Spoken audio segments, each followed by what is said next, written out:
I want to. Welcome everyone, and go around and do our introductions, and I'll go this direction.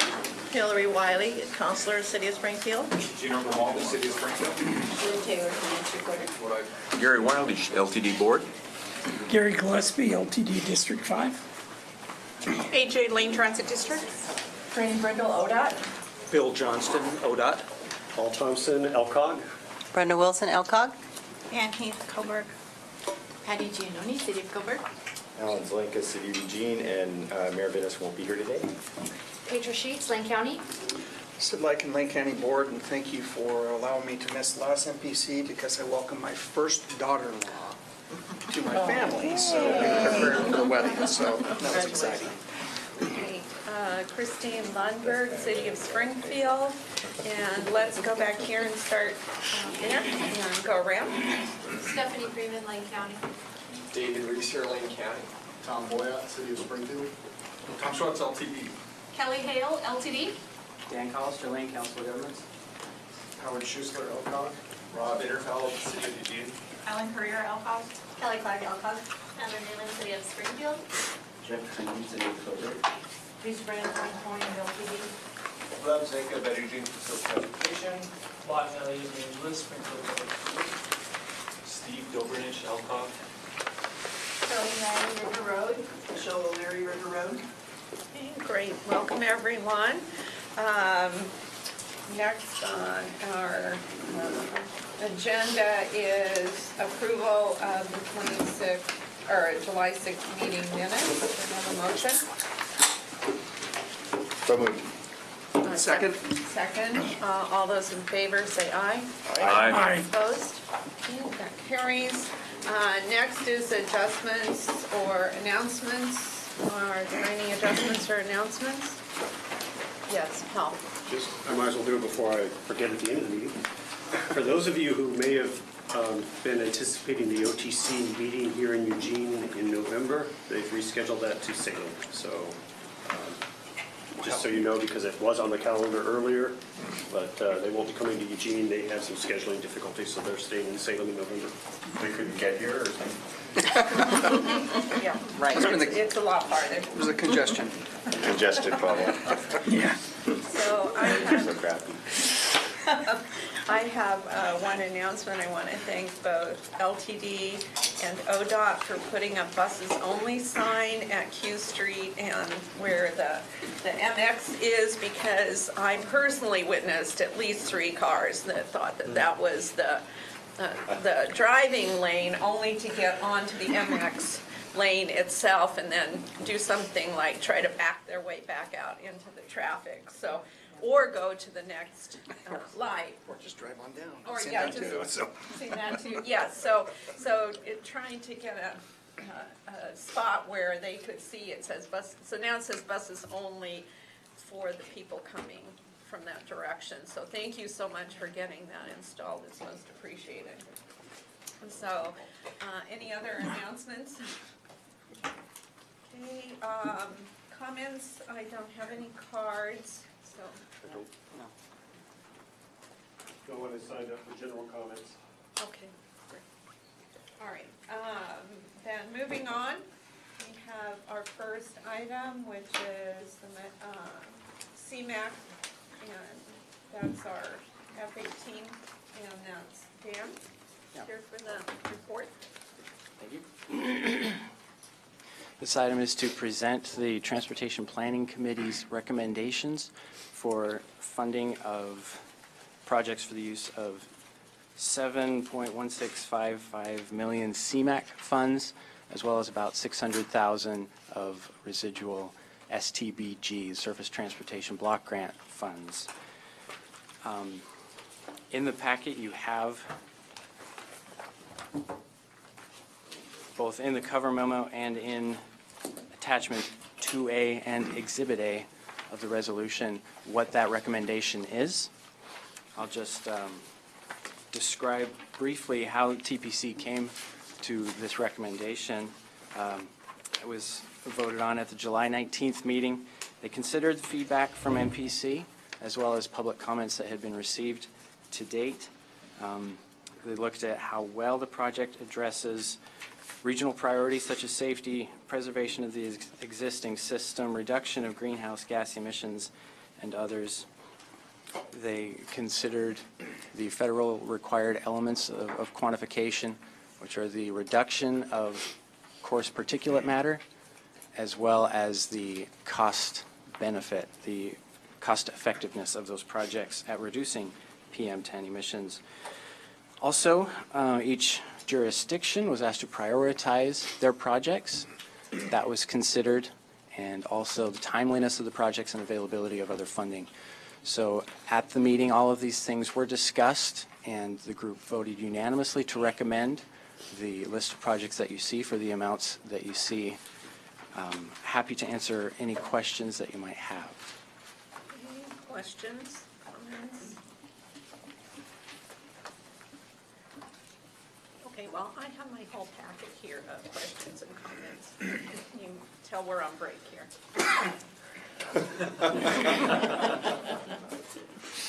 She So, knows how to party. yeah, well, it is.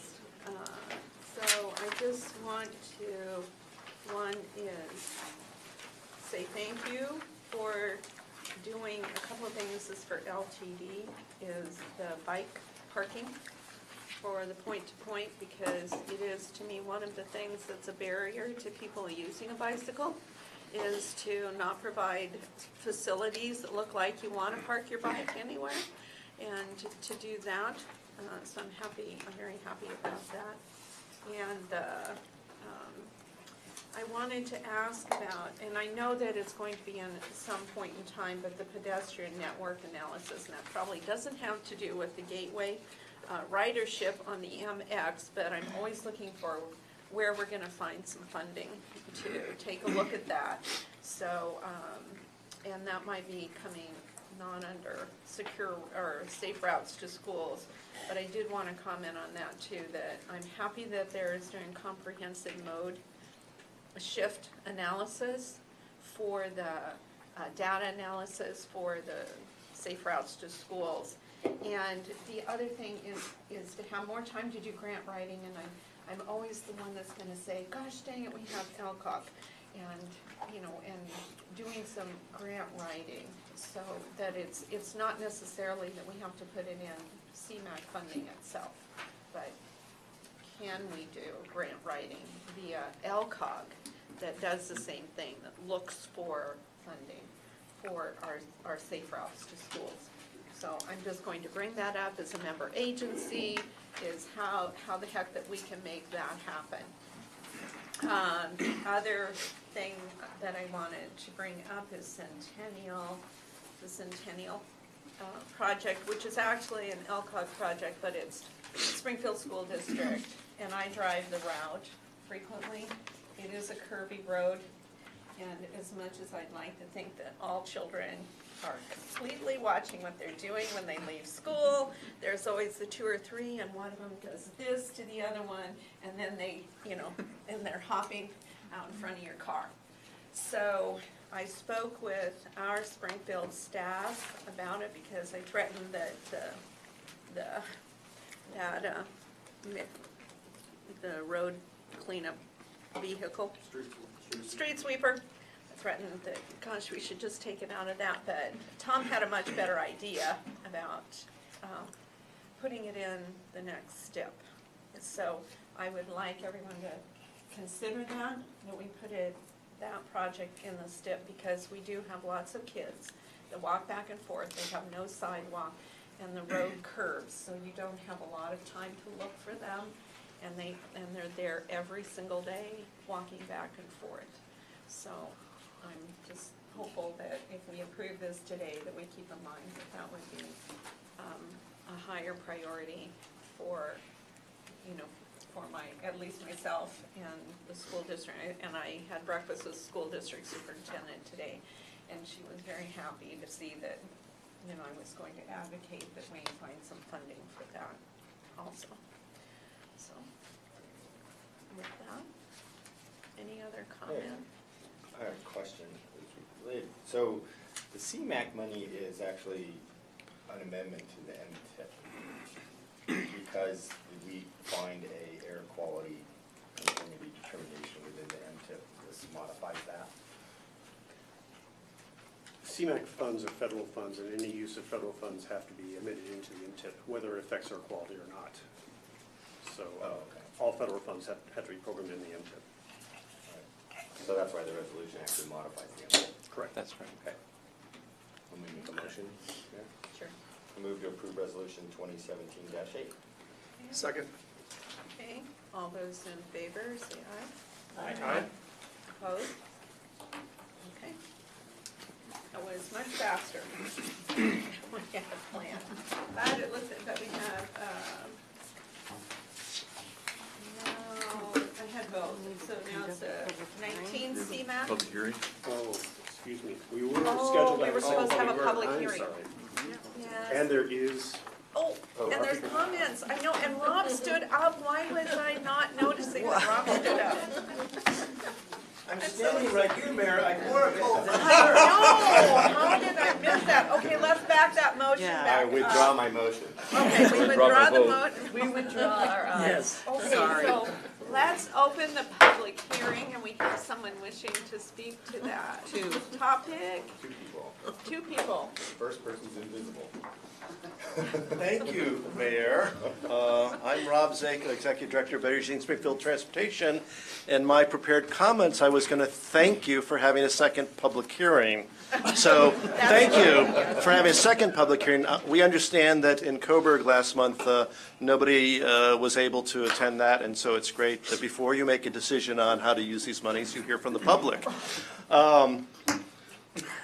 So, moving along, we've won the lottery collectively, or rather we've gotten money that's due to us. $7 million is not chump change, so thank you to everybody who worked with ODOT to claim that money that was due to us. It's a huge opportunity for our community. In general, BEST supports the staff recommendation and encourages you to adopt a motion to approve that. We'll just make some higher level comments. Staff talked about regional priorities, and we want to emphasize that MPC is a regional body. You're looking at what's not in the best interest of Lane County or Eugene or LTD, but in the region, and are working together. And you as a body have some priorities. You recently adopted your Transportation Safety Action Plan and talked about some goals around that. And so we just want to connect the dots of saying, so there's some things that you regionally want to do as a body. There's some funds to do that. And of course, you want to match those together. Generally, it seems like these projects are advancing safety, active transportation, air quality, and that's all good. Thank you very much. Thank you. Okay, I also have Michelle O'Leary. And I apologize personally to you also for. Oh, that's Well, good morning. My name is Michelle O'Leary. I guess it is still morning for another 15 more minutes. So, I am a River Road resident, board member for Better Eugene Springfield Transportation, member of Eugene's Active Transportation Committee, and now 2 years retired program manager from ODOT Transportation Safety Division. But I am here today as a private citizen. My roles are offered only for credentialing, and my testimony does not reflect a position or policy of any of the organizations I was or am affiliated with. I have a concern regarding the City of Eugene application for CMAQ funds. Their #1 priority project is for an enhanced walking network. Let me emphasize, I fully support this project. However, I do have a problem with a portion of this proposal and whether it should be federally funded. The list of projects includes sidewalk infill requests. I recall in an MPC meeting a few months ago that Paul shared that the ODOT CMAQ granting agency did not want to fund sidewalk infill using CMAQ funds. It is also my understanding that in Eugene, sidewalk infill is the responsibility of property owners. There are apparently some hurdles the city has about getting property owners to comply. I would like the city to take more aggressive action to recover the cost of sidewalk infill instead of requesting federal grant funds for something that is a property owner's responsibility. The city should pursue all legal remedies, including property liens, to require owners to comply with the same legal requirements as everyone else. As I said, I fully support the concept of enhanced walking networks. Everyone, especially our kids, and our community need a safe way to walk. I support the stated projects for CMAQ funds, but I do personally have a problem with unjust enrichment of non-compliant property owners and the city requesting federal grant funds to, pardon the pun, but fill the gap. Thank you for your time. Thank you.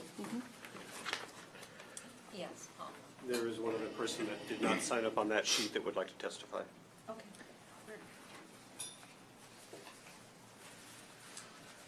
Good morning, Mayor. Thank you for your time, everyone. I just wanted to take a moment. My name is Lawton Elliott DeAngelis, and I'm the Safe Routes to School Coordinator for Springfield Public Schools. And I just wanted to take a moment to thank all of you for considering these projects. The Regional Safe Routes to School team, we were all very pleased to see how much of an emphasis Safe Routes to School projects, as well as projects that reinforce Safe Routes to School priorities, were in this, the many different CMAQ proposals, and also to just thank all of the various jurisdictions for all of the work that they put into this really great proposal. And so we're really excited to see what happens in the coming months as we move forward. So thank you very much. Thank you. And maybe I'll add that, one of the ideas of Safe Routes to Schools is that kids don't have to get a ride in their parents' car and create a congestion issue outside the schools in the morning. So we appreciate the work that you do to help mitigate that. Thank you. Yes, Ellen. Mayor, maybe Rob Interfeld could come up and address the public comment about the sidewalks. I understand sidewalks on this particular project, the Eugene Enhanced Walking Network, all related to Safe Routes to Schools, and the rationale for that. Would you like for me to come up? Yes, please.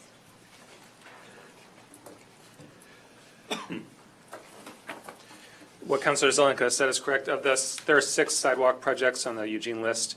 We really were looking for opportunities to fill in gaps in the network. 4 of the 6 projects of the sidewalk projects, there's also street crossing improvement projects, but 4 of the 6 sidewalk info projects were identified by the Safe Routes to School coordinators at Bethel and Eugene 4J. One of the projects in Bethel is actually for a property that's not annexed, where it would be a lot more challenging for us to assess the property owner. One thing to keep in mind is, while the property owners won't be paying for the cost of installing the sidewalks, they will be responsible for maintenance of the sidewalks, just like all other property owners in Eugene. And I think it's a decent, it's a valid concern that was raised, and it's something we struggle with all the time, is whether we wait to get a sidewalk infill program in place where we assess property owners the cost, but in the meanwhile, there's areas where we really need sidewalks that we don't have them. So it's a balancing act, and we we would like to, eventually maybe have a sidewalk infill program again where we assess property owners. But that could be pretty long time from now to get that in place, because it's controversial to assess property owners for the cost of new infrastructure. And in the meanwhile, we see these as high priority projects that are filling in gaps in the system and on streets that we already have sidewalks along for the most part. So this is to allow the kids to get safely to school on the sidewalks. Right. So, Fill in the gaps. well, and I have a question, Robert. In Springfield, for a long time, when we were flush with CDBG money, we would assess streets so that we could put in sidewalks, but then we would take a look at the home. We would look at the ownership and make an assessment, and depending on your income, you were assessed full improvement costs, or it went all the way Right. down to nothing. So is this program, can it be somewhat similar? Because I see it as an issue where some folks, it's just a matter of assessing and you're going to pay for it. And then some folks, if you told them, oh, you're going to have to come up with $5,000, $10,000, that would just be life-changing, Right. basically. So how does the program work, or potentially how could it work? Right, so we, in terms of sidewalk, in terms of I'm not sure how it's worked in the past for Eugene for sidewalk infill, because that was actually before I got here in 2005 that we even had a sidewalk infill assessment program. In terms of street improvement projects where we bring a whole street up to urban standards, we've had programs, we haven't done one of those in several years, but when we did them, we had programs in place for low-income people and seniors. I think for low income, we bought down the cost of the assessment, and we had a fund available to do that with. For seniors, I think it had more to do with deferring payment until the property sold. And this was only for owner-occupied properties. So we have some ideas. I mean, we could potentially look at having an assessment as part of this project. I just don't know if we'd be able to get it in place in time and maybe buy down the cost of some of it, maybe come back to MPC to try to reprogram some of the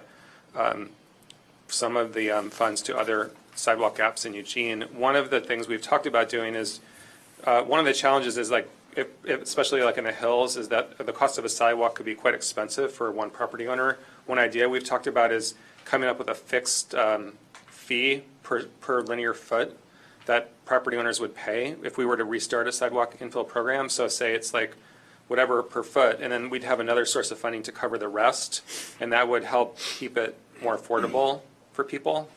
So there's some different ideas out there we've talked about. We're also talking about that for just street improvement projects, because it can cost, like a recent estimate we did for Jefferson Acres Road in Eugene, I think it was around $17,000 per house if we were to do an assessment project there. For sidewalks? No, for the whole street. And so one thing we're talking about is, well, what if we applied for STPU funds to pay for part of that, and maybe we brought the cost of the assessment down to like $7,000 or something like that. And for street assessment projects, the city typically will loan people the money to pay for it and they pay back over a 10-year period. Yeah, great. Well, Okay. that's really, how do you make it affordable and still have homeowners understand the sidewalk's your responsibility? Because when you pay for it, it's yours. So, thank you. Yes. So in the absence of this program and in the absence of an infill program in Eugene, how long would it take to get the Safe Routes to Schools in gaps filled with sidewalks? I can tell you, I think there's I'm not sure if I say if it's a school, I think there's like $20 million of sidewalk projects in our TSP. So that would be like 10 years at $2 million a year. But one thing to keep in mind is that we only put sidewalk projects on collector and arterial streets in the TSP. And like some of these projects are on local streets, because often it's a local street connection that's more important for a Safe Routes to School connection. It's really case specific. So none of that TSP money would actually be allocated for projects like these? Well, there's no like TSP money per se. Right. This is one of the kinds of pots of funding that could help implement the TSP. Because we do collectors and arterials on local streets. So really long time before it could potentially be filled in. I might add to that response, though, and the details are not known yet, but House Bill 2017 that was just approved did create a new statewide Safe Routes to Schools fund, which will be available to fund these types of projects within 1 mile of schools with a match and a reduced match for Title I schools. So there is new money that's going to be available that hopefully will accelerate addressing these statewide. But it's also going to be really competitive money. Yeah. For what it's worth. Franny?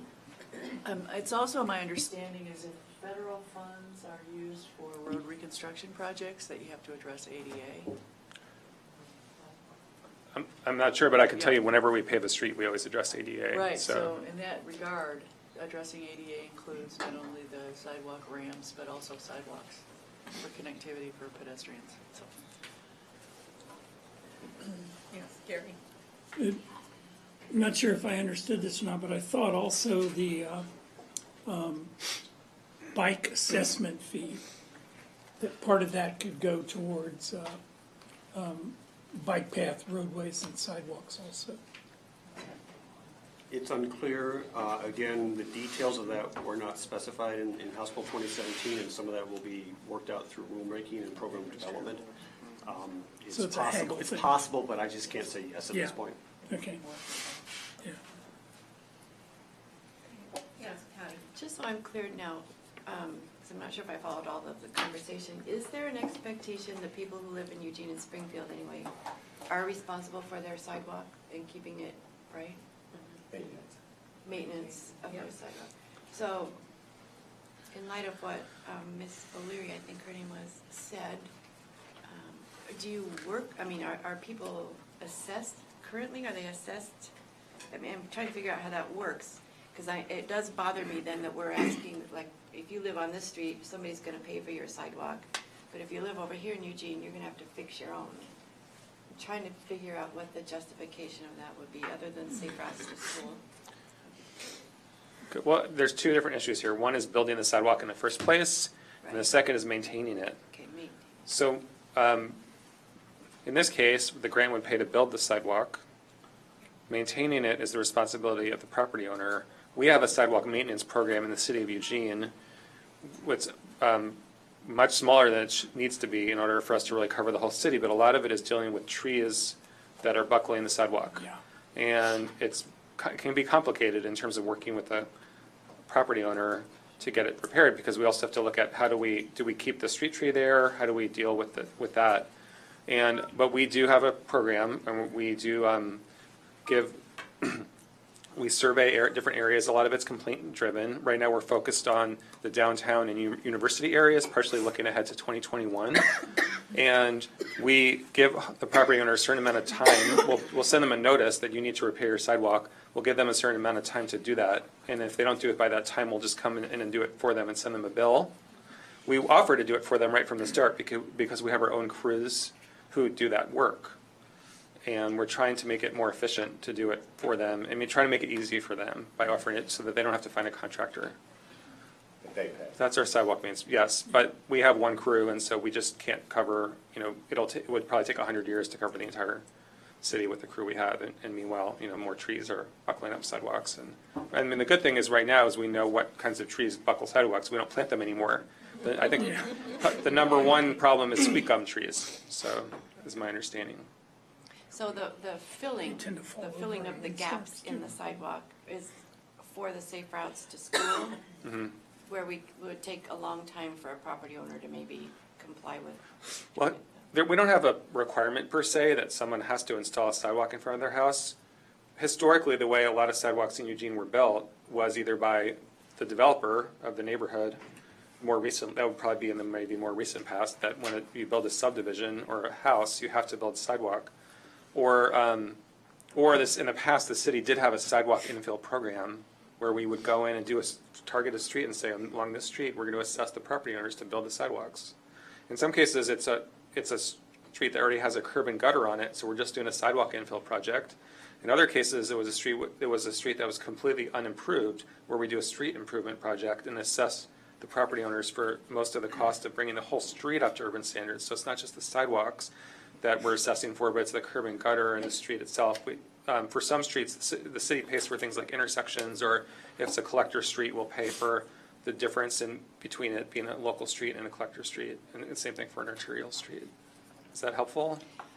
It's a lot of information actually for me, but I want to be sure we're being fair. I think that was the point that was brought up, is that we're being fair and not giving some homeowners an advantage over somebody else who doesn't get it because they live on the next street over. That's all I'm worried about.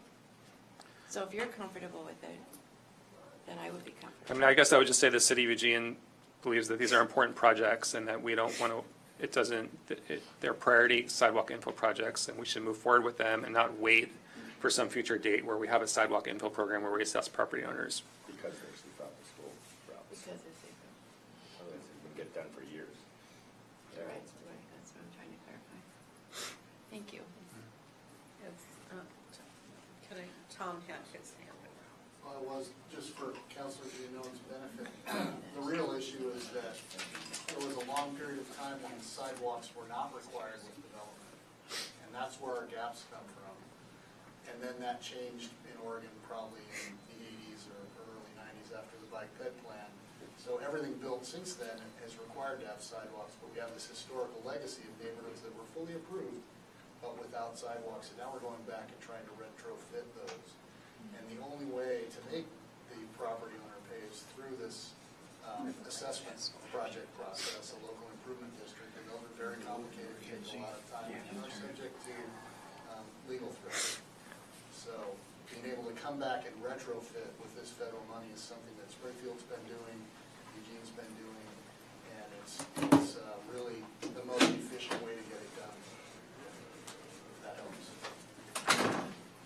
And I'll just say for us that it's worked really well in neighborhoods, particularly when we've been able to assess. Some folks get full assessments and some folks get free or that you just need to get something done because in this case it's kids that are walking, like the Centennial example, they've got the curb and gutter, but they don't have any sidewalk, so they're out in the middle of the street. And if we can get that done sooner rather than later, and not go through a whole LID process, then it's very helpful for that. But we have other CMAQ money that's coming up as the next agenda items, so we can have discussions about how we want to do that probably for the future. So, okay. So any other comments or anyone else wishing to speak to that? I could, just to clarify a point, I think something's been taken out of context regarding CMAQ and the eligibility of sidewalk infill projects. I was at the meeting where that was discussed, and it's not that they're not eligible. It was that ODOT doesn't want CMAQ to become a sidewalk infill program mechanism. They wanted to see a broader range of projects coming in beyond sidewalk infill. So they've seen each of these projects, including Eugene's projects, and we've gotten the unofficial thumbs up from ODOT. These are all perfectly eligible projects for CMAQ.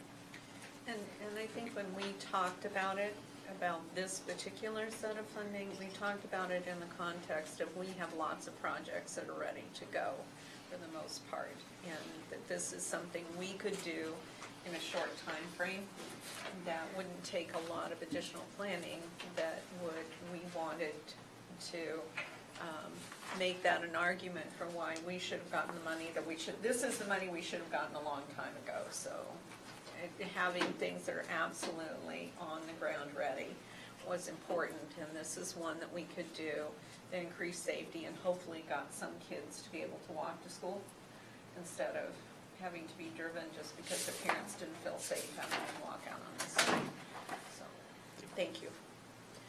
Okay, anything else for this item, or we want to try again for a At the motion? insistence of Rob Zako, I move to approve resolution 2017-8. Okay. Second. Second, okay. All those, thank you, Rob. All those in favor? Aye. Aye. Opposed? Okay, motion carries. Oh, and closing that public hearing too. Okay. Next item. Usually better at public hearings than on break. It's really cold in here. Yes. That's what break do to you. I know, we just have to hit everything. Okay, so now we're talking about our F19, fiscal year 19, I think beyond a CMAQ program design. And Paul. Yes, so I will keep this brief. The good news is that at the Oregon Transportation Commission meeting in July, the FY19 program design for CMAQ funding was approved, and I have attached what was part of the handout there at that meeting, plus some additional materials. I don't need to walk through all of this, every page. I think a lot of this is going to just reinforce what you've already heard. But on page 2, it does point out that there's really 3 main components to the program design starting in FY19. The rural cities, the small CMAQ recipients will receive 3% off the top, and the funding will be more efficiently distributed to them in larger amounts on a rotating basis than it has in the past. The MPOs will receive the fund via a formula, which we have talked about before, and that there's an increased accountability to target the CMAQ funds towards state goals by narrowing the list of eligible CMAQ projects. That narrowed list of CMAQ projects was what I specifically talked to you about last meeting, where there were some 2 primary concerns we had. One was that initially they were going to restrict street sweeping to rural areas only, or dust mitigation on streets. And the second was that we felt that the narrowed list had to have an exception process. I went to the OTC meeting last month, talked to the staff about both of those, and said that I was going to be testifying on behalf of you at the OTC meeting. They actually went, and this was during the lunch break, they actually went into the back room and redid their memo and handed it out and said, OTC, we're recommending the 2 things that the Central Lane NPO has asked for. which I highlighted on page 12 of 13 on your handout. There is now an exception process for asking for additional CMAQ activities. And at the very last part, page 13 of 13, I highlighted where dust mitigation is now for rural and particulate matter 10, which we are CMAQ areas. So the staff agreed with the recommendation. I went up there and testified to it, said this is pretty easy now that they've included it in their recommendation, and the OTC approved it. So the good news is the FY19, 20, 21 funds are being allocated. The table included in your handout shows approximately how much we will receive, about 1.6 million a year. We anticipate starting the process for the next round of funding right away. The staff will begin those discussions in September to allocate not only the 19, 20, and 21 CMAQ funds, but also the STBG and Transportation Alternatives Program, or TAP funding. So there'll be a new round of funding. As Mayor Lundberg referred earlier, what you did not fund with your motion a few minutes ago, in many cases, those projects that weren't funded will probably reapply and be eligible for funding as soon as a year from now. So that's the good news. If there's any questions, I'd be happy to answer. Yes, Sid. So Paul, thank you. I appreciate I appreciate the memo, especially when we look at what we can expect. And I mean, because that's going to help greatly with planning. And so in the future. So what I'd like to do is ask you a question outside of the MPO, and more my capacity as Lane County Commissioner, focusing on Oak Ridge. So Oak Ridge is one of the very few outside of the metro area that will receive CMAQ money, and that's every 3 years. That is the recommendation. Okay. There is a separate work group of ODOT and those small CMAQ recipients that are working out the details. But yes, the recommendation that was approved was that the 3% off the top goes into a pot that is rotated. Very, very good, because I think Oak Ridge had somewhere around over $600,000 of CMAQ money to spend, which I got to tell you, for a community like Oak Ridge, that's going to go a long ways. And so is the number or the amount going to be similar every 3 years that would come into Oak Ridge, or was that $600,000 money that had added up over a period of time? So I'm going to do. It's like 61,000 a year. They were receiving about 55,000 Yeah. per year. Okay. And part of the reason that they had accumulated nearly, or over $500,000, let's say, is because that 55,000 a year was very difficult for them to do anything with. It was just too small an amount to do anything on an annual Right. basis. So that is part of the reason that they're now saying, let's do this 3% and give it to each community on a rotating basis, because it'll be a larger amount. Yeah. Less frequently, but a larger amount that is easier to do something with immediately, and I should have done this earlier, but that 3% is about $500,000. It's about 540,000 roughly.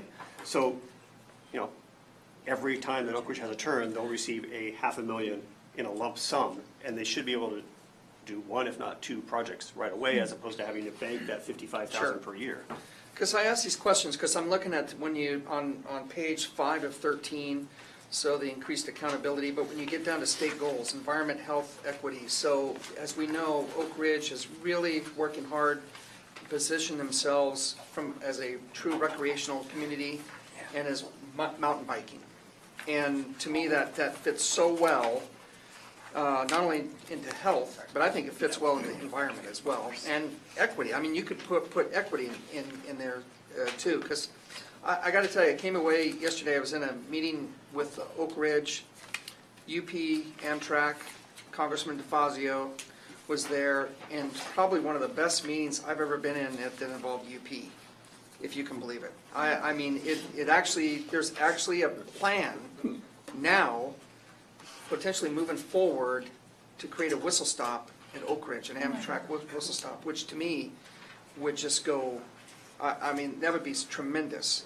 And when I look at the CMAQ money, of course, it's not going to be used for rail, but could potentially be used for dollars that is leading into that area where the rail would, because Amtrak has the ability to haul people that want to mountain bike, put the bikes on the train, take it up, whistle stop, take them off, and do the what they want to do up there in the community. So it was really a very positive meeting. But that's why I just wanted to ask that question, because I'm really pleased to see they're going to remain on the list, and and with the other, looks like 3 other communities that'll also be there to potentially receive CMAQ money. So this is really good news, I think. And but I just really want to say again, thank you so much, and Mayor Lumberg as well, for really fighting.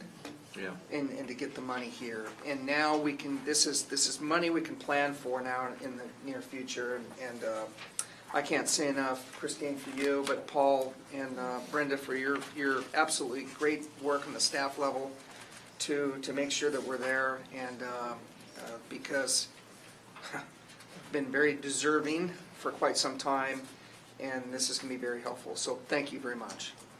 Yes, and I definitely want to thank Paul also, particularly Paul, because I know that he's just been on this one from the get-go, Yes, and he has. is one of the few people that actually understands every bit of it, because there's a lot of numbers that get thrown around, and particulate matter, and this and that and the other thing that become the defining characteristics for what dollar amounts you get. So Paul is definitely deserving of the credit for making sure that we got it, and to even get in the extra little wording so that we can have flexibility about how we spend the money. So thank you, Paul, very much.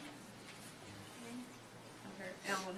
I had a question about, in the past, on page 10 or 13, had the CMAQ type projects, historical funding 2012 to 2016, and diesel retrofits is on there.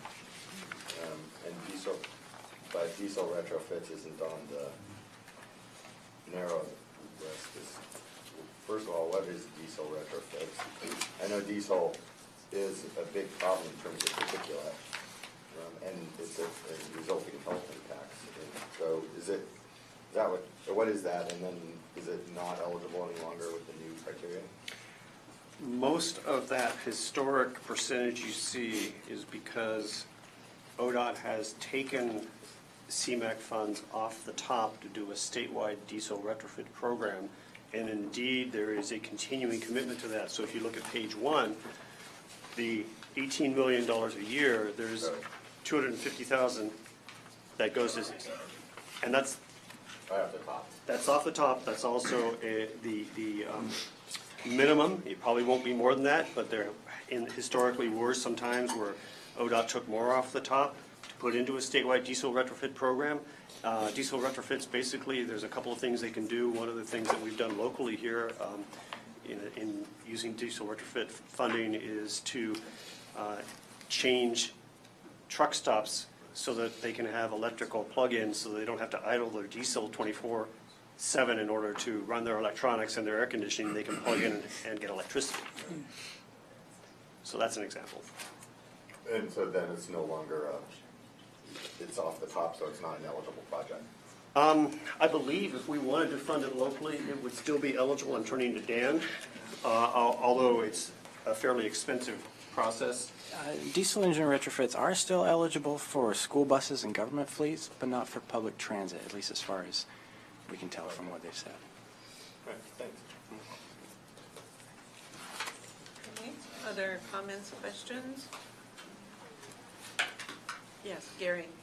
Said there used to be a stop at Oak Ridge, but it was to throw people off who hadn't paid their fare yet. Not that I know that from personal experience. And Paul, I was wondering if we were going to get a welcome wagon packet along with Salem Kaiser, welcoming us back into CMAQ funding. I think it's only fair. You know, I'm not sure I want to go back and ask for any more than we No. But if you direct me to, no. Well, I'm a short timer here, so I could ask if you want me to. We're going to do that with just Salem and us alone. I think that would Okay. be safer. Okay. Yes. Welcome each other. Okay. Anything else on this topic?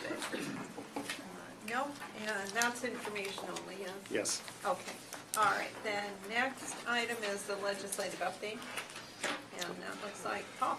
It is. Excuse me. So in your packet, there were 3 handouts. Actually, I'm sorry, 2 handouts. I combined one of them. And the first one is the PowerPoint that was used at last month's Oregon Transportation Commission meeting to start the commission down the path of implementing HB 2017. I won't walk through all of those slides. I just think it was a fairly good way of summarizing the bill in a way that you hadn't seen yet. It does go through each of the sources and each of the uses of the funds. While it's not the original $8.2 billion package that we started with, it's still the largest package that we've ever had in the state at $5.3 billion.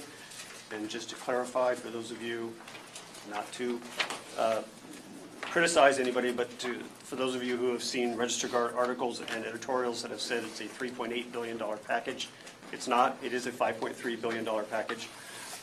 Go ahead and criticize, it's fine by me. So the point of saying that, though, is that it is the largest package we've ever had. There is going to be a tremendous amount of work to implement this.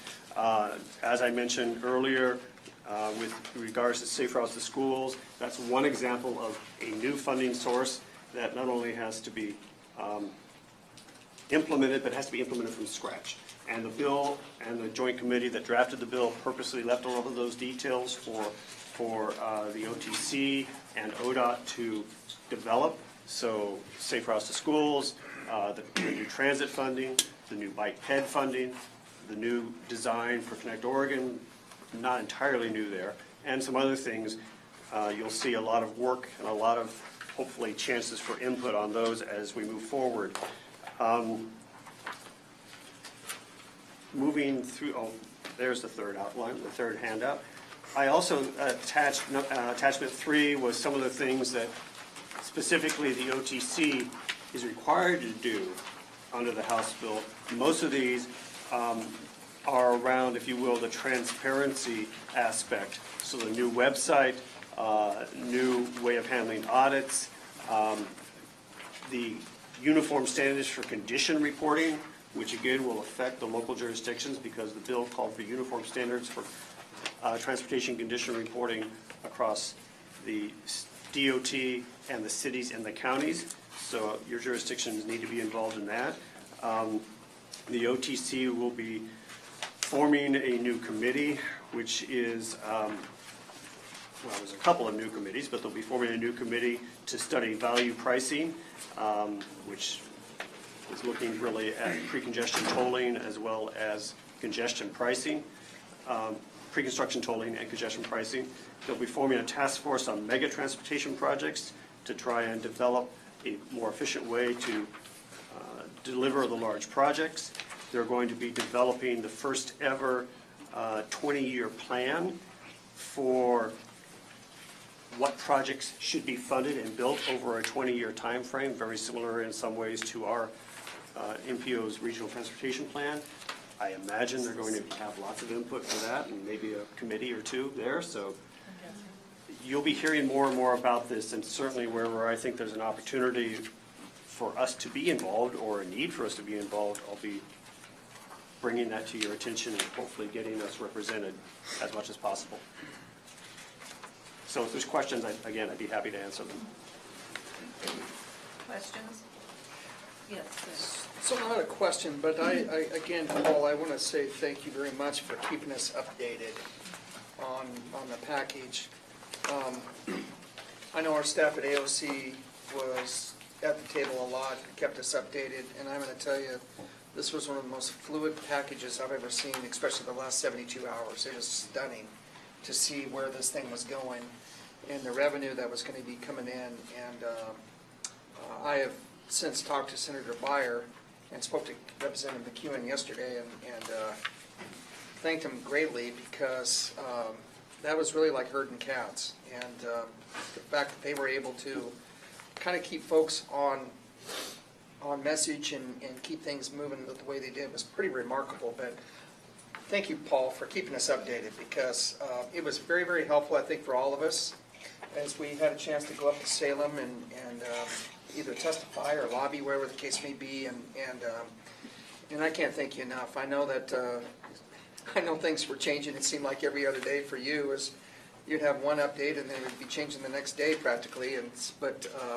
I know it took a lot of work, and thank you for doing that. Again, you're welcome.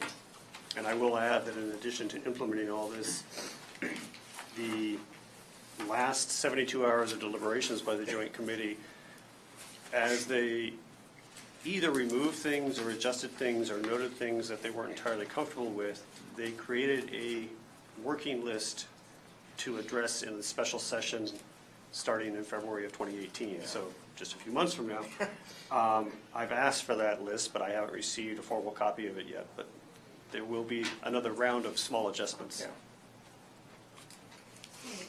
Patty, and then Ellen. Paul, could you look at on the PowerPoint presentation on page 6? I do not understand. Maybe it's just, I don't understand the chart. Maybe the rest of it's fairly clear, but this one's not clear to me. I don't know what it is. Okay, well, basically what they're looking at here is the, and you're right. Okay. Page 6 isn't the clearest chart in the world, and it doesn't entirely help to read the text that accompanies it. What they're talking about here are the increases in the registration fees, and the registration fees will be increased in 2018, 2020, and 2022, so those are the 3 different colors. But in addition to them being increased in each of those 3 years, they will be increased for the first time in the state's history by different amounts depending on the mileage rating of the vehicle, which is the different bars across the bottom. So what happens is that if you take this very first short bar on the left, for low mileage vehicles, 0 to 19 miles per gallon, in 2018, the fee will be increased by that dark blue. In 2020, it'll be increased by that orange. And in 2022, it'll be increased by the light blue. Oh, okay. Okay, go all the way to the high-end electric vehicles, the electric vehicles that are entirely electric, using no gasoline. They're increased the same amount in 2018, the dark blue. They face a large increase in 2020, and then another small increase in 2022. That's the tiering and the stair-stepping. And again, to address why the electric vehicles are having that large increase in registration and, in fact, title fees, it's because the concern is they're not paying their fair share because they're not paying any gas tax. I remember that now. Thank you so much. And this is the annual, so when it says current rate 43, it's really 86 every other year. That's what I get from my bill. Correct. Yes. Correct. Thank you. Right. Other questions? Go ahead, Ellen. Are all 3 of these on the website for this meeting? So there's some other committees in the city that wanted information about this. This is great info. Yes, they are on the MPO website, and I can certainly provide them if you have any trouble finding them.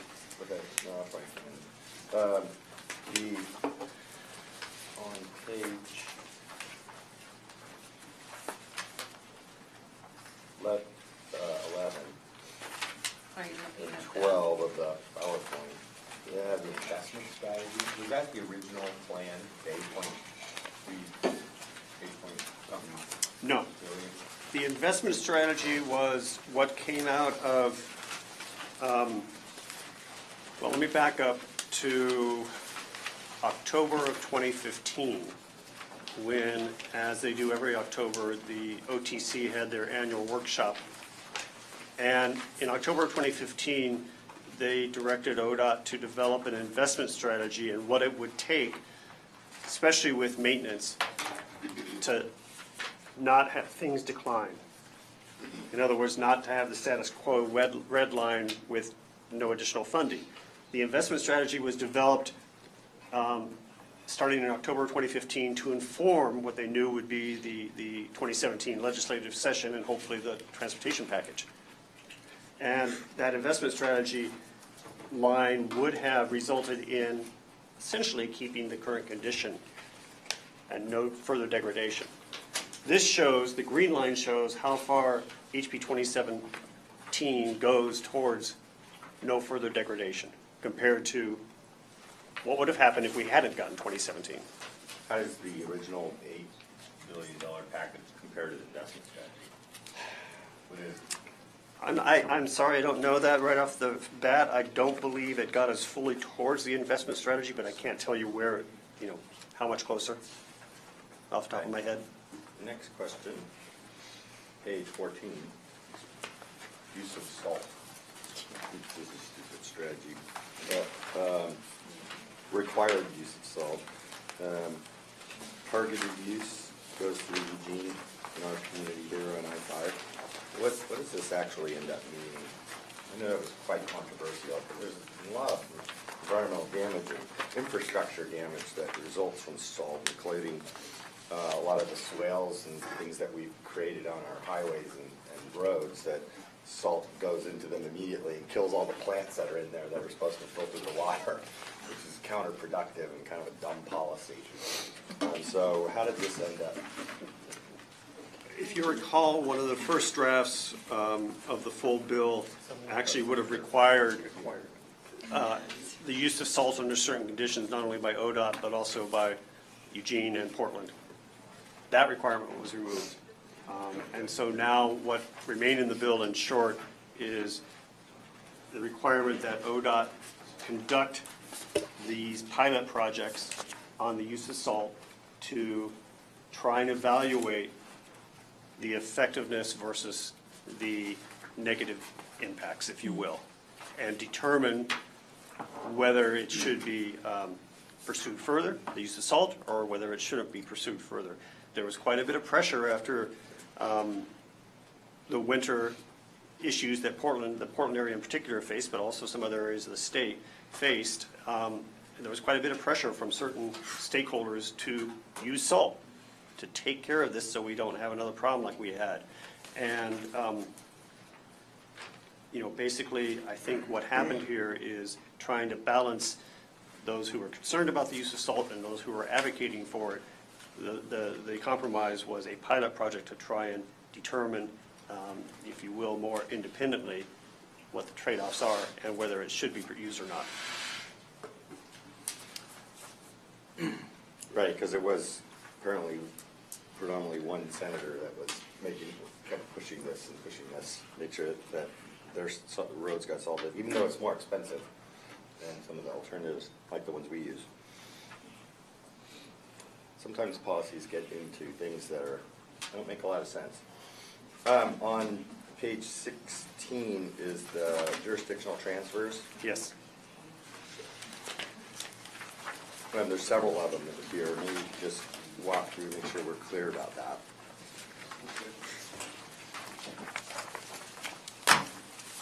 So let me tell you that this is one of those things that is still being worked out. The details are being worked out.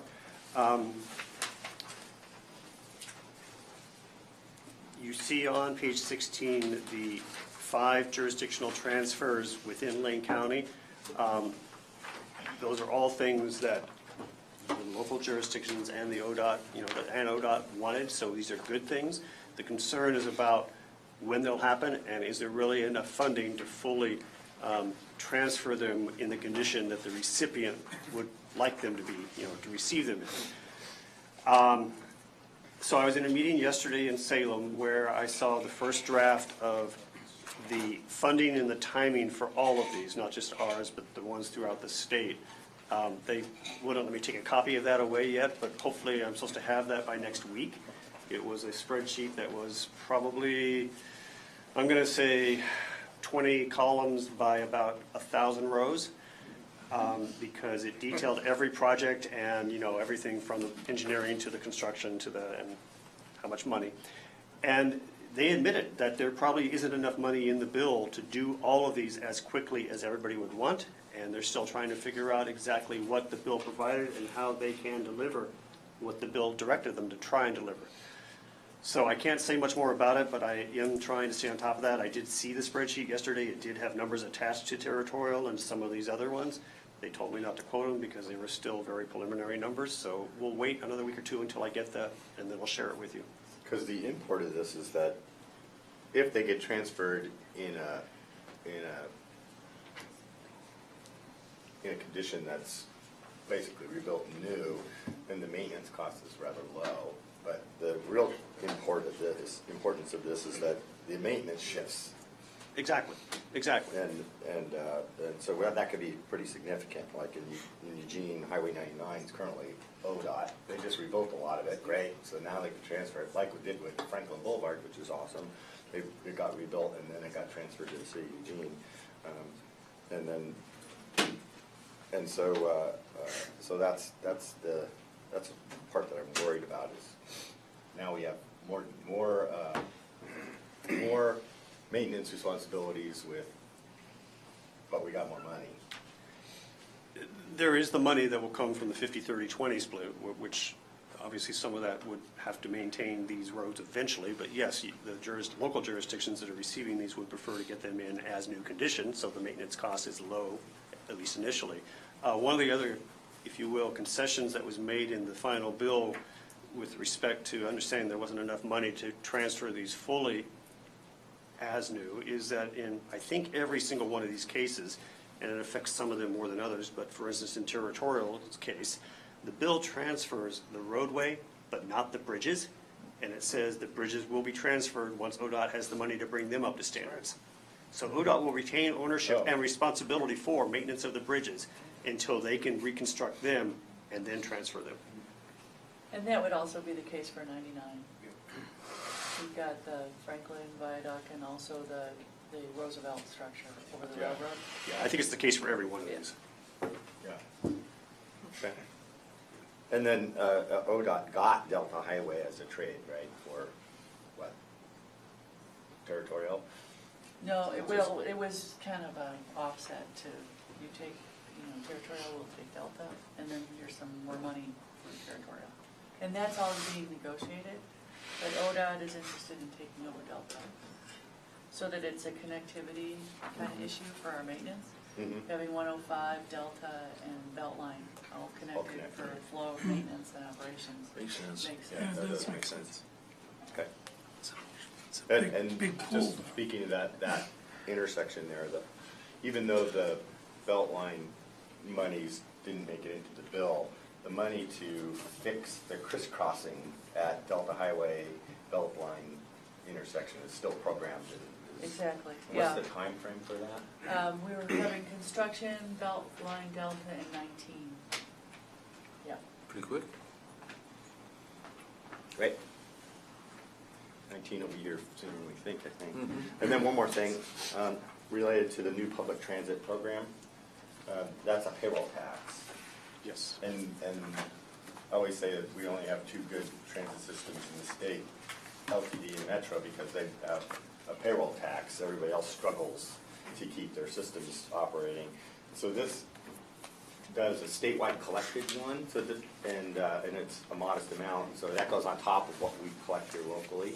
Yes. And so is the local one going to be transferred to the state in terms of collection, or is that just going to be two separate systems? I believe there remain two separate systems. As far as I know, the existing LTD tax will remain in place as is with no changes.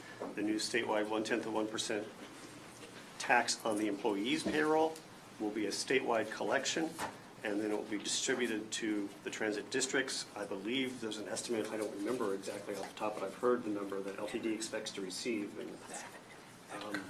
About 7 million. About 7 million more a year. Is that proportional to the amount that's collected?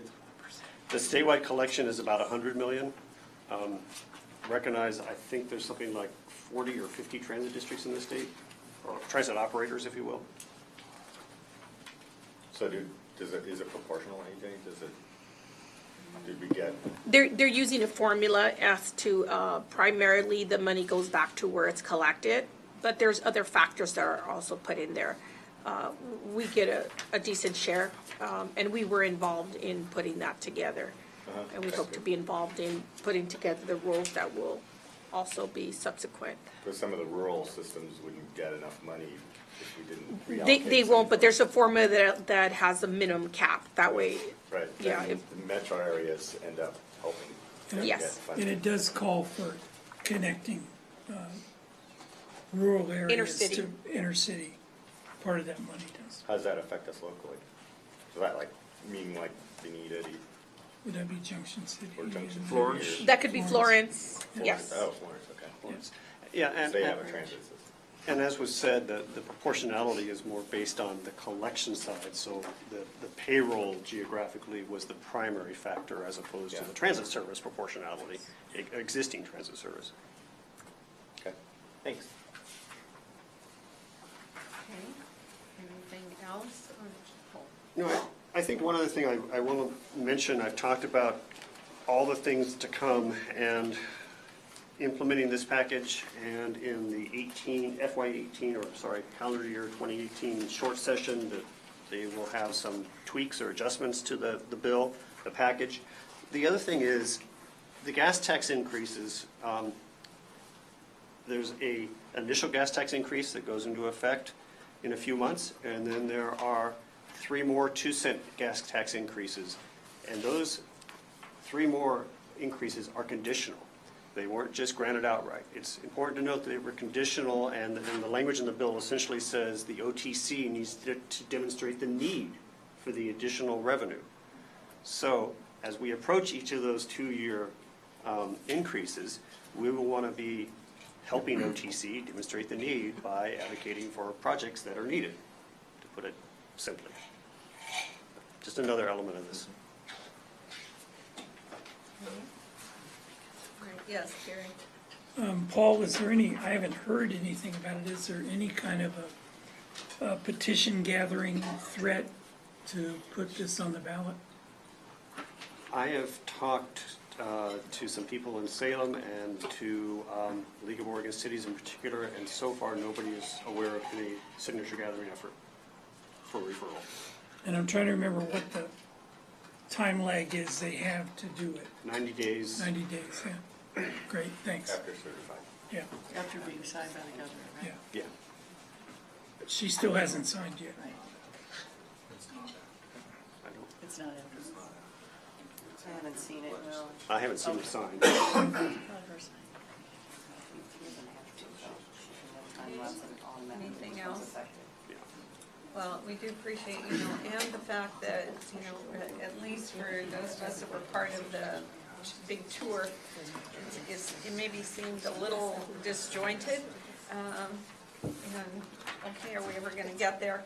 But it actually all worked out, so it just reinforces democracy can and does work. At times. It can be messy. It's messy, but we can get there. So, and yes, and thank you very much, Paul, for keeping us on top of it in some sort of sane way. So we appreciate it. Okay, so, and that was information? Yes. Yes, and so the next item we have is a statewide STIP program. Franny and Bill? Yes. Oh, Bill, you had your hand up. I think I'll hold my comment. It relates to this presentation that Franny and I will be providing you. Right now? Yes. Yes, okay. Oh. Oh, okay. Let's see, we do have a presentation. There's also a handout. The handout follows the presentation. If you can't see the screen easily, you can refer to the handout, or you can just listen. I'm going to provide a presentation first, and then Franny may have some additional comments for us, and then, of course, as always, we'll have time for questions. This was a late addition to the agenda Paul got us in, but we didn't have time to include the handout or the full PowerPoint for you. Sorry about that. And let's see, this looks like it's in different mode with the talking points. I'm going to have to switch. let's see.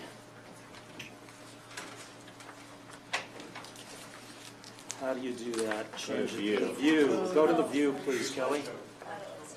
Go to, yeah, no, up on the top. There, top. There we go. And then go to normal, off on the far left. There, they'll get to be normal. Yes. And then full screen. Where is the slideshow now? It's hard to say. It's down, way down, probably. Oh, maybe slideshow. It's normally at the bottom. It's just being cut off. It's right near the rice. You really can't see from where we are. Tell me, is it right? Is it this one? Let's try that. Yeah. From beginning, way over there. There we are. Yay! How many people? We have the technology. How many of you do know? To make PowerPoint work. We're going to need another STIP grant to do that again. Thank you for your patience while we get set up. ODOT is beginning the process of developing the 2021-24 STIP. This process will include an outreach effort to engage with the ACs, the MPOs, and advisory committees, and of course the public. The purpose of the outreach is to share information about ODOT's discussions with the OTC and to give stakeholders an opportunity to provide input on the priorities. I mentioned we have a handout today. We have this presentation. These are materials that have come from the ODOT Director's Office. This is part of a coordinated effort to outreach to all those groups I just mentioned. This is the first in a series of discussions we'll be having with you, and there's a series of discussions the ODOT management will be having with OTC over the next several months to develop the new STIP. Let's see here. Next slide, please, Kelly.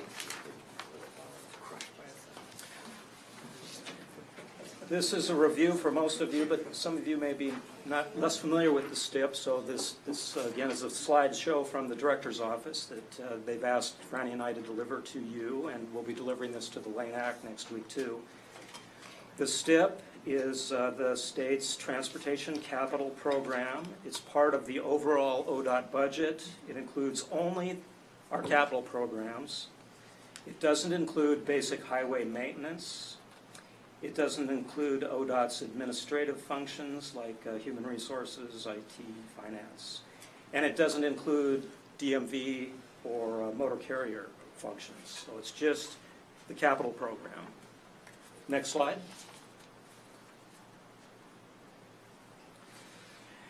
Because ODOT is spending hundreds of millions of dollars of taxpayer money, ODOT wants to make sure we get input from the public and from you and the ACs and other advisory committees. It's part of an effort to be more transparent. Along those lines, ODOT will be sharing information, as I mentioned, over the next several months.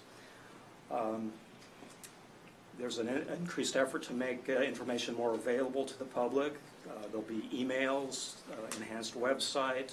There'll be streaming video even of the OTC meetings. ODOT will be inviting input from all the groups I mentioned. And of course the goal is to make sure the public understands the process and to get input on key funding priorities. Next slide.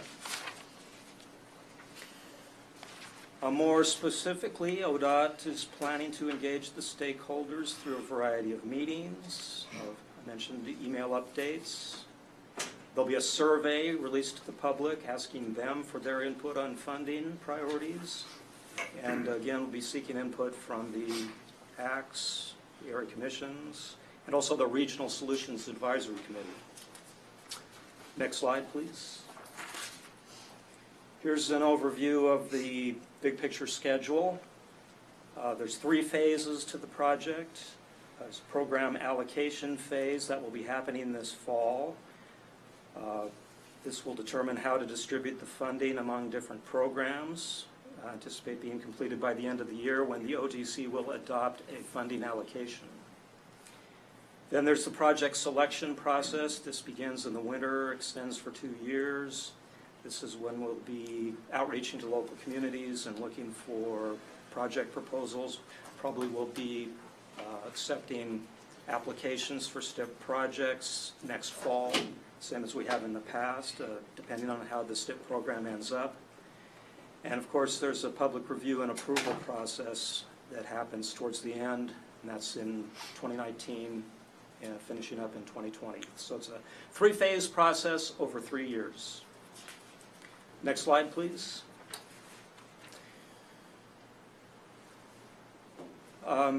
The big question is determining how to address two key questions. There's 3 bullets, but 2 primary questions. How much funding should we dedicate to non-highway and local programs? And what is the appropriate funding for highways? And then within highway funding, what is the appropriate split between fix-it, safety, and enhance-it? Next slide. Here's some more detail about the time frame and strategy for the next 6 months. You keep clicking. Yeah. There we go. Oh, this is, go ahead and click them all. Those always throw me off. Very helpful.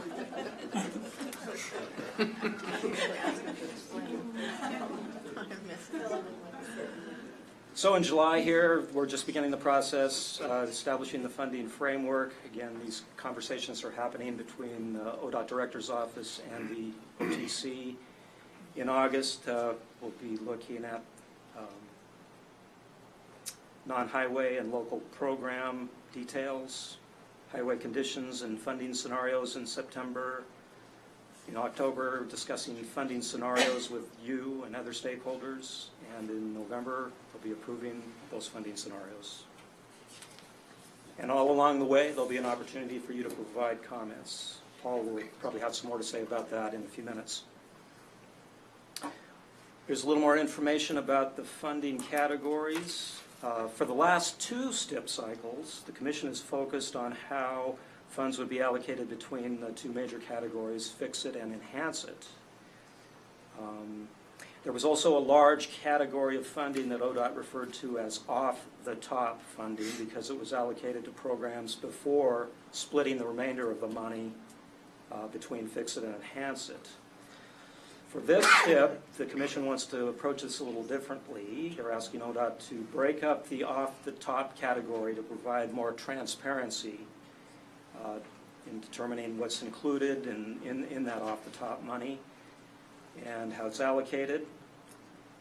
And then also this time around, let's see, the safeties, more emphasis on safety because it's different than other fix-it programs.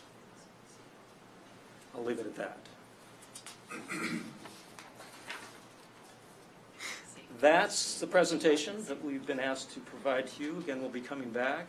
Franny, do you have anything to add? Yeah, on the safety aspect, you know, we've, the FAST Act had the All Roads Transportation Safety, the ARTS program, which was jurisdictionally blind.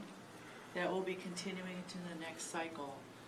We can have our safety people, Angela or Amanda, come to the MPO and the ACT and talk about what happened in the last round and what the proposal is for the next round. But we anticipate it to be similar to before. My understanding is the state will get a larger share this time for state highways.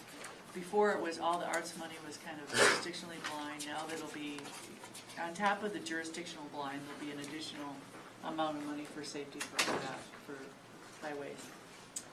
And also, not just highways. Use me as a conduit if you have questions and concerns to the Commission or Bill. I will continue to be that conduit for you.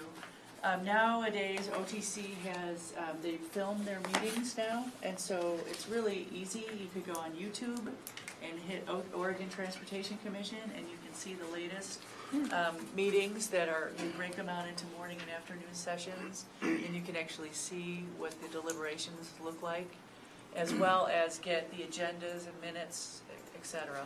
There's also now a website for the STIP, which is fairly easy to find. And the future will look a lot different, like, because the STIP, the statewide transfer, has been a confusing thing for the public. I mean, you think we get confused by it, being public officials. The public completely confused. So it'll be much more easy to understand, hopefully, with explanations. And then the idea in the future for the next step, well, through the process, it'll be transparent. But then the next step, there'll be a map of the state, for instance, and you'll be able to see dots on the map that shows you the types of funding that's allocated to projects, and you'll be able to click on a project and find out what was allocated, what type of funds were used, when the completion date is expected, things like that. We think it'll go a long way for transparency and understanding. And also in October, the ACT chair and co-chair and others are welcome to come to the Silver Creek Falls conference with the OTC and provide stakeholder input. So we'll be preparing for that. And we'll probably have some questions from the OTC to the ACT to get some answers for and be able to have that discussion, informed discussion. I think one of the roles of the ACT and the NPOs will be, how do we get greater transparency? How do we get the public to come in and talk about the STIP and provide their input? So, you know, we should be thinking about those kinds of things. That's all. I do have an additional slide I'd like to show you, and this relates to Councilor Zelenka's questions during the last presentation. You may remember Paul described the OTC investment strategy that they established back in 2015, I believe. And the question from the councilor was, how does this additional money from House Bill 2017 relate to the investment strategy? This is a version of that same presentation that the Director's Office presented to the OTC on July 20th, and it addresses this topic. You can see in the left-hand column, that's the current funding based on the 2018-21 adopted STIP, which was just adopted, by the way, at the July 20th meeting. You can see the additional funding that's anticipated over the next several years coming from House Bill 2017 sources. And off on the right-hand column, this is how it relates to the investment strategy. You can see even with the additional House Bill 2017 money, we're still only at 20% of what the OTC would like to be investing in safety. These are just the fix-it programs, by the way. There's another slide that talks about bike ped.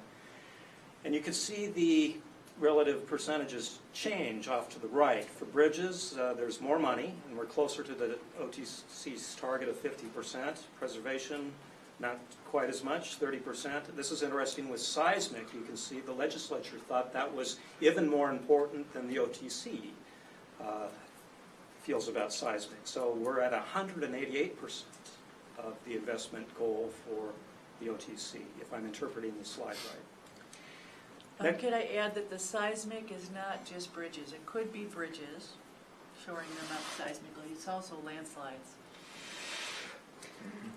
Next slide, please, Kelly. I'm sorry. And if we're 8 billion instead of 5.3 billion, so it'd be half again as much, but you still wouldn't get to the strategy level, investment strategy level. So even though the legislature's original plan didn't quite match up with the investment strategy, it was far shy of that. Councilor, if I may, I actually don't think that 8 billion would have moved us much in this area, because much of what was reduced when they went from 8 billion to 5 billion was removing the congestion funding, remember the taxing districts and all of that would have funded the earmarked projects. That's where most of that $3 billion, it wasn't money that would have gone here. One more slide, if I may. Next slide. Yeah. Two more slides. The last slide showed just the fix-it category of expenditures, investments. This addresses bike ped. Not quite as impressive as the 188% we saw for seismic, but hopefully you'll be encouraged to see that with the additional funding from House Bill 2017, we're at 84% of the OTC's investment strategy goal for bike ped. That's all. I thought I'd show you that additional information. Okay, other questions, comments? Well, we will stay tuned So, Mayor? about this. Oh, Yes, you Paul? had some. Excuse me, I do have some follow-up on this, though, for you to at least consider and perhaps give me some head nods. So, as Bill indicated, the OTC is beginning to think about how to direct both the HB 2017 money where it is not already specified, and in particular, the federal money that comes to the Department of Transportation for the new STIP period 21 through 24. On the federal funding side, and these are just discussions that the staff and ODOT staff and MPO staff and others are having over the past week or two. On the federal funding side, the recommendation to the OTC is going to be to assume a 10% reduction in federal funds. That's because of some concern about the sustainability of the federal trust fund and continuing levels of revenue. If you recall, last time they did this, prior to the FAST Act, prior to the current transportation bill, the OTC actually was recommended and approved assuming a 30% reduction in federal funds. And so they developed the new STIP with a 30% lower funding level. And then the FAST Act got approved, and it actually increased funding to Oregon by a couple of percentage points. I'm pointing that out because what's happening this time with the 10% reduction assumption is of some concern to stakeholders, and I believe it should be to us as the only scenario, because going back to what happened with the FAST Act, when they developed a 30% reduction scenario and then implemented it, and then they suddenly received the FAST Act money at basically 30% more than they had assumed, that extra 30% increment, they had to program that in the STIP, and it was actually a requirement of the FAST Act. They had to program that in the STIP in less than 2 months. And it was done with almost no input and no transparency and no chance for directing where that money would go. What I've been having discussions with the other MPO managers and various people about is asking the OTC to develop 2 scenarios this time. To establish right now the policy direction for how they would spend the money under a 10% reduction scenario and how they would spend it under a 5% increase scenario. So that it's not a last minute black box, if you will, where extra money goes if they receive extra money, but that we have a chance to give input to where a fuller level of funding would go if that is the result. So I'm hoping to get head nods around pursuing that discussion and asking the OTC to have a fuller discussion around 2 scenarios, not just one. And I'm seeing head nods. Yeah. Absolutely. Yes. The second one is, I think, even more of a no-brainer, which is, in the past, the OTC has made a commitment, and ODOT has made a commitment, that if there are reductions in federal fundings, they would actually hold the MPO funding harmless. And that is not our project money, that's our operational budget. That's the PL and 5303 money that ELCOG receives to run the program. It's a very small amount in the scheme of everything. Even if you add all 8 MPO's budgets, it's a very small amount. And ODOT has made a commitment in the past to, even if there's a reduction in the formula, they would actually continue to fund us at continuing level and take it from other ODOT funds. We want to ask for that again. I put that out as a staff question to ODOT's fund manager yesterday, and he said he was more than willing to pursue that request again. But again, I'd like head nods that that makes sense. Yeah, head nods, yes. So those were just 2 things I wanted to check in with you on. Great, thank you. Okay, the next item we have are follow-up and next steps, and looking at the first item is the ODOT update, so. So, it is construction season, and we're in the middle of it. Just so you know, there's gonna be some, there is a paving project on I-5 northbound between Woodburn and Wilsonville, that if you're hitting the they're going to the airport or to Portland in the evening, usually that starts at 9 or 10 at night and ends at 5 or 6 in the morning, but that'll catch you if you're going to the airport early. We've been managing that pretty well. But there's also going to be an additional paving project on northbound and southbound I-5 in the Albany area starting at the end of August. So there may be queues at both projects that would really delay people. So we're managing it closely, but give yourself additional time if you're going to Portland in the middle of the night. Also, the eclipse is coming up, and it's basically looked at as a planned disaster for all people that are interested in safety and keeping the traveling public moving as best as possible. There's estimates of 1 million additional people in the state, and also that the full eclipse is gonna be most visible Depot Bay area. The coast is really gearing up for this, although they seem to think it'll be overcast, which will also bring an additional challenge. All our maintenance forces are going to be not allowed to take time off. Our emergency response committee is going to be operating and working. There's all sorts of coordination that's happening with the locals, with the state and the local sheriff department around emergencies. Any kind of congestion, any kind of construction that would lead to congestion is being called off for those days of Saturday, Sunday, Monday, Tuesday, so that we won't have any further delays from construction. So that's all happening. It's exciting. Also, I understood that the Amtrak train that normally goes on the day of the eclipse, people were counting on taking that train. It is now a bus, because they had to add an additional train from the Seattle area. They felt that that was the best thing to do for expecting the crowds to be from the north more than from the south. So I've had some calls from people that were upset, but those that they're taking off one train and adding a bus during the day of the eclipse. And then the last but not least is our Beltline project. Beltline at I-5 is going well. We expect to be completed at the end of December. We should know very soon how much money is left over to put on the Beltline Delta. And we'll be going to the OTC to add a construction phase and to get that going. We're considering whether or not we want to replace that Delta Highway Bridge as well. So we're looking at the cost estimates and to see if that makes sense as well, because it is a bit of a bottleneck for height. And so, although there's another bottleneck to the east, so we fix that. But still, if you get rid of a bottleneck, it's always good, right?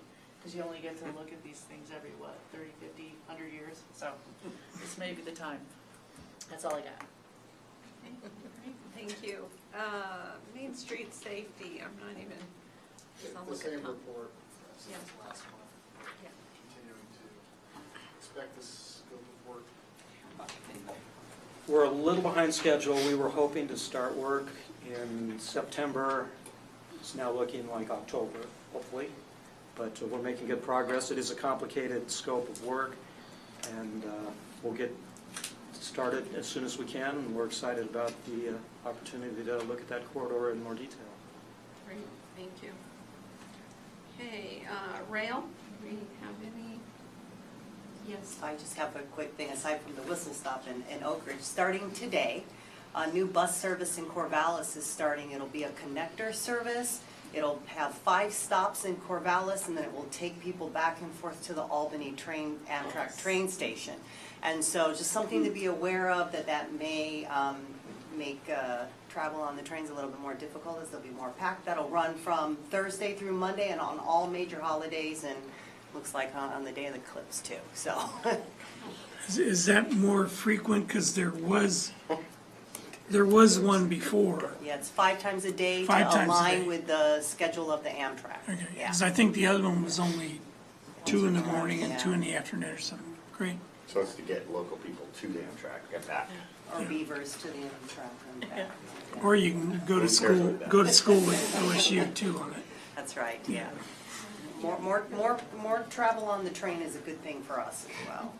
Okay, I just wanted to add that while I was on that high-speed rail committee, that I got thousands of Corvallis people emailing me wanting to be a part of a high-speed rail system. And I thought the least we could do is what the collector system will do, and I'm really pleased to hear that. Starting today. Great. All right, so OMPUC update. Paul, do you want to?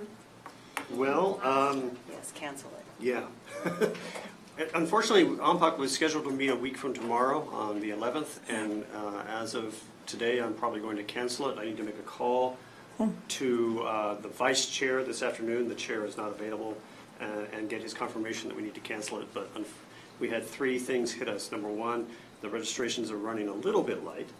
Number 2, nobody from Portland Metro can make it, and it's being held in Metro. They're the host. And then number 3, Metro had arranged a nice tour of one of their projects, and it was going to use a TriMet bus, and that fell through yesterday. TriMet canceled on us yesterday late, so we don't have a tour. So as soon as I get the co-chair to agree, we're going to cancel it. And reschedule. They're throwing a party and they're not even showing up, basically. Yeah. Okay, all right. Well, we'll remind them of that. It'll be rescheduled. Okay. And Lane Act? We didn't have a meeting last month. Yeah. And we are meeting next week. And And it will be and at where our- are we meeting? At 2080 Laura Street. There we go. There's a map and everything. And if you come, you get to have a tour of the new building. Cool. It's pretty exciting. Also, we're gonna, we have a legislative update scheduled. We'll talk about the 21-24 STIP that we did. We have a new member recruitment process update.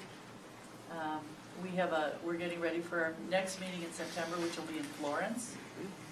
And that's what I have on the agenda. All right.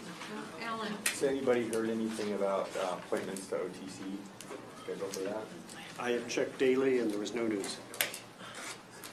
Yes, I got a letter that said, thank you for our letter. Yeah, I sent in a letter to them, so it's the same thing. Yes, Gary? We should probably come up with like a MX West. MX West. Or not. Or not. Come on, Alan. Do you know how long I've been on this thing? Okay, I get to be the firefighter. Okay. So 43 days, MX West will launch. So 43 days. September 17th. Congratulations. Wow. Yeah. Brother's birthday. Very good. It's been time for EOGO to get started. Yes. Is there a Paul? cold start where they do it for a while before they actually launch? They're actually running training routes now. Yeah. No, I mean where they actually have people on. Or is that the day they let people on? That's the first day we I think they're having staff transport on or passengers. something. Yeah. But yeah. We're- Paul? So, I want to, somewhat related to that, but independent of that also, our next meeting of this body is scheduled for September 7th, and there's a couple of options, which I'm not going to ask for a decision right now, but maybe some direction or preferences. We don't at this point know of any action that will be required at that meeting, since you approved the CMAQ funding today, since the OTC actions are done, the legislature is done, all of that. We don't know of any actions that would be required at that meeting. I do have several information items that could be added, and we can certainly have a meeting with lots of information items. And then just 2 days ago, LTD contacted me and said that if this body would like, they will do a West Eugene MX tour for you immediately after the meeting. We'll have a bus out here, because we're meeting, if we meet on September 7th, we meet here again. And they'd have a bus out here after the meeting, and they would take you out the new West Eugene MX route. So, preferences? Well, that's a tough one. Meeting or no meeting, but tour maybe. And let me clarify that they will be doing what they are calling other VIP tours, so you're likely to have another chance, if not as part of this body. So I'm looking for meeting, no meeting. Thumb down there, another thumb down. Yeah, thumb We down. don't have to have a meeting. Yeah, we don't have to have meetings. Just But to have I a know meeting. you, it's not as if you're living just for our meetings. Other things, just I don't you know. know. Yes, he does. He does. It'll be 6 inches smaller. In that And Another night of crying yourself to sleep. Okay, so let's go with the theory that we won't have a meeting in September. We will confirm that, yes. But Yes. thank you for the direction. Okay, great. So with that then, for next steps, the next meeting then would be October 5th in Eugene, in the library meeting, or Tyson Bascom. Okay, so with that, I think we're adjourned. Thank you. Thank you.